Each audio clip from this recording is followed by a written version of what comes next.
এটাও most important অঙ্ক।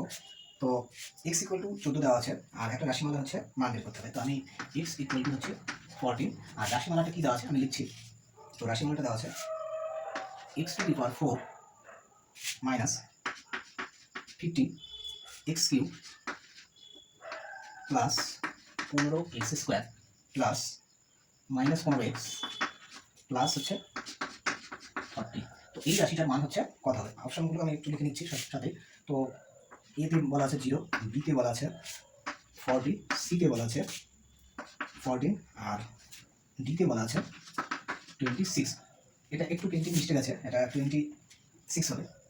তো এবার দেখো, এই যে x এর যে মান 14, এই ভ্যালুটা বসিয়ে যদি দেওয়া হয়, বসিয়ে এই যে x এর পাওয়ার 4 আছে, তো এগুলো ভেঙে চলে হিসাব করতে কিন্তু অনেকটা হচ্ছে সময় লাগবে। তো এখানে যদি আমরা একটু খেয়াল করি, এই যে রাশিমালাটা এখান থেকে এই পর্যন্ত, এই রাশিমালাটা কিন্তু হচ্ছে দেখো ডিভিজিবল বাই হচ্ছে 15, আর এটা হচ্ছে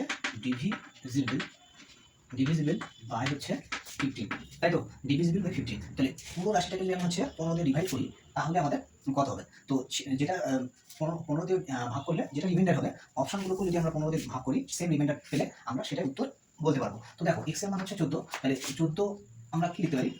14 পাওয়ার 4, তাহলে 14 টু দি পাওয়ার 4, তাহলে 14 টু দি পাওয়ার 4 এইটা হচ্ছে অ্যাকচুয়ালি কত লেখা যায়? 15 মাইনাস 1 হোল টু দি পাওয়ার 4, ঠিক আছে? তো 15 মাইনাস 1 হোল টু দি পাওয়ার 4 এর হচ্ছে, এটাকে যদি আমি 15 দিয়ে ডিভাইড করি, তাহলে 15 দিয়ে ডিভাইড করলে অ্যাকচুয়ালি হচ্ছে মাইনাস 1 টু দি পাওয়ার 4 হবে রিমাইন্ডার, ঠিক আছে? এটা আমি বিস্তারিত বললাম না, এটা হচ্ছে এই যে মাইনাস 1 যেটা থাকলো তার পাওয়ার হচ্ছে যেটা থাকে সেটা বসিয়ে দিলে এটা হচ্ছে রিমাইন্ডারটা হয়। তো অ্যাকচুয়ালি কিন্তু এটা ইকুয়াল না, এটা হচ্ছে অ্যাকচুয়ালি রিমাইন্ডার আমি বের করছি, ঠিক আছে? এটা হচ্ছে রিমাইন্ডার, তাহলে রিমাইন্ডার বের করছি। তো আমার পরিকাঠামো একটু অনেকটাই অনুন্নত, তো তোমরা একটু অ্যাডজাস্ট করে নিও। তাহলে এটা কত হবে? 1 হবে। আর এর রিমাইন্ডার কিন্তু 1 হচ্ছে যখন 15 দিয়ে ডিভাইড করছি, ওকে? আচ্ছা, এখানে হচ্ছে এটা রিমাইন্ডার এখানে তো 0 হয়ে যাবে এইটাতে, আর এখানে 40 কে যদি আমরা 15 দিয়ে ডিভাইড করি, তাহলে 40 কে 15 দিয়ে ডিভাইড করলে এখানে রিমাইন্ডার পাবো কত?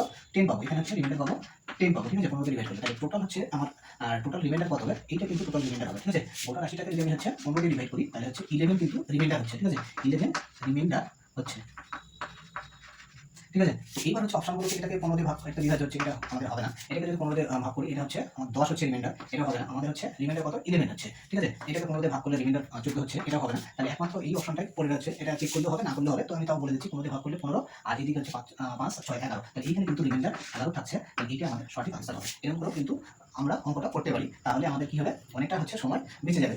আর যদি আমার পরিকাঠামো উন্নত না হওয়ার কারণে আমার সময়টা বেশি লেগেছে, তো চলো পরে বসি। তো ভিডিওগুলো যদি তোমাদের ভালো লাগে, উপকারে আসে, পরীক্ষার উপযোগী মনে হয়, তো আমার এই ছোট্ট চ্যানেলটিকে তোমরা সাবস্ক্রাইব করে পাশে থেকো। তো চলো।